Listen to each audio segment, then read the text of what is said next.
Okay, good morning, everybody. I prepared a few opening remarks for what I'm calling an unexpected seminar. This semester, we've been sort of muddling through, developing together sort of this big question, big idea project, and it was inspired by a rather unprovoked act of institutional and, as I see it, educational destruction, one that was neither anticipated, or at least not to the extremes that it took, nor do I think was it justifiable, and certainly the grounds for which it has been asserted remain unfounded, again, in my opinion. Our big question, big idea project was also founded sort of upon and in our discipline of anthropology. As you know by now, anthropology is, or maybe as you've realized by now, anthropology is really the most, I would say, humanistic of the social sciences, right? It is the sort of most liberal of all the social science disciplines, making it sometimes more akin to history and philosophy and literature than to, say, economics and political science. And as you know, anthropology is in the business of asking big questions in small places. We've talked about that already, going back to your introductory course. And that's simply because our methodology, this methodology that is founded upon long-term participant observation, has its limits, right? I mean, we have to ask big questions in small places, and that is what we anthropologists do time and time again. And it is what I've been sort of doing quite concertedly in this small place of ours ever since that act of destruction, asking some big questions about this small place, and also using this small place to ask some big questions about the state of education more generally and in the world over. And what we witnessed here, what we are witnessing here, was and is emblematic of what is happening in institutions of higher learning across the world today, right? In so many places, in so many countries around the world, higher education is being fundamentally altered, and altered always in the same general direction. We see liberal arts education being eroded everywhere we turn. Out with the humanities, out with the human sciences, out with anthropology. And it is exactly what happened here at UCR, which, in my opinion, is no longer a liberal arts program. The importance of a liberal education, an education that aims to develop critical thinking, is that, well, through its pedagogy and through its content, such an education aims to stimulate students to effectively think and argue for themselves, for yourselves, rather than simply, for example, bow to authority, or even to tradition, or to, say, cultural hegemony, or to discourse, to use some of our terms, key concepts.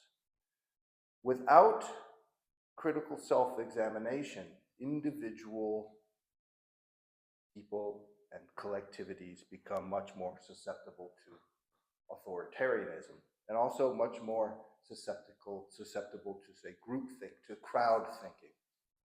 We see that happening clearly before our very eyes all semester long, in small places such as UCR, but also in the big places, in America, in Russia, in Gaza.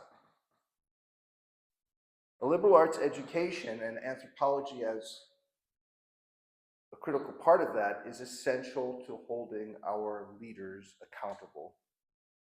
And it is essential to keeping in check our species' tendency to be subservient to both authority on the one hand, and again, the crowd on the other.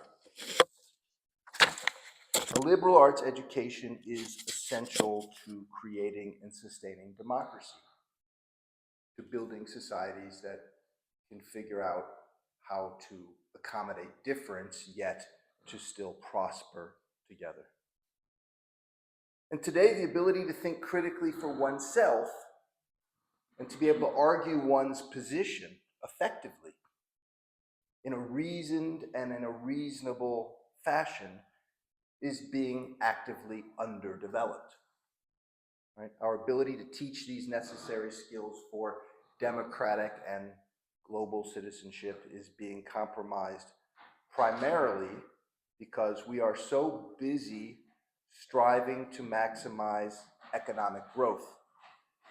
Again, collectively and individually, rather than sustain and develop our democratic ideals, rather than working toward producing a society that works for humans, that works for all humans everywhere. In other words, our systems of higher education are continuing to orientate its subjects, us, you, in ways that can help to contribute to the maximization of economic growth, not challenge it or question it or oppose it with better ideas. And it also has to be said, so that you all don't feel too guilty or too responsible for what's going on, that by the time our primary and secondary schooling comes to an end, we too as individuals are primarily interested in furthering our education for economic maximization. So we are being individually disposed to seek education, to seek the type of education that fosters economic maximization rather than, say, critical thinking and collective and personal self-reflection. And if we are unable or unwilling to examine ourselves and those around us, to examine the constellation of forces in society, and to engage effectively with them, then we won't be able to sustain the democratic ideals that we have been imagining for so long. And learning how to listen and to understand other people's critical reflections is also a big part of both a liberal arts education and a democratic society. Listening is a means to understand our differences with others, and then to respect those others. And that is already a long way toward finding common ground with those who are different from us. So promoting the development of critical reflection skills, of critical reasoning skills, and promoting effective means of communicating our views of the world, of life, is really essential to a truly democratic society. Because when we value these sorts of skills, these abilities, what ends up counting? What ends up counting is not someone's status, or their skin color, or their gender, or their relative wealth, but what matters is the strength and value of the arguments that they present, the ideas that they present. In other words, what matters most are their big questions and their big ideas. And that's why I think your big questions and your big ideas matter. And I look forward finally to hearing them all sort of together in one small place, in this small place together as one last go. So thank you for working on this little project throughout the semester with me. It's of course a work in progress and a messy one, but it's been interesting, and I really, like I said, will look forward to hearing what you have to say today and again on Thursday. So who is going to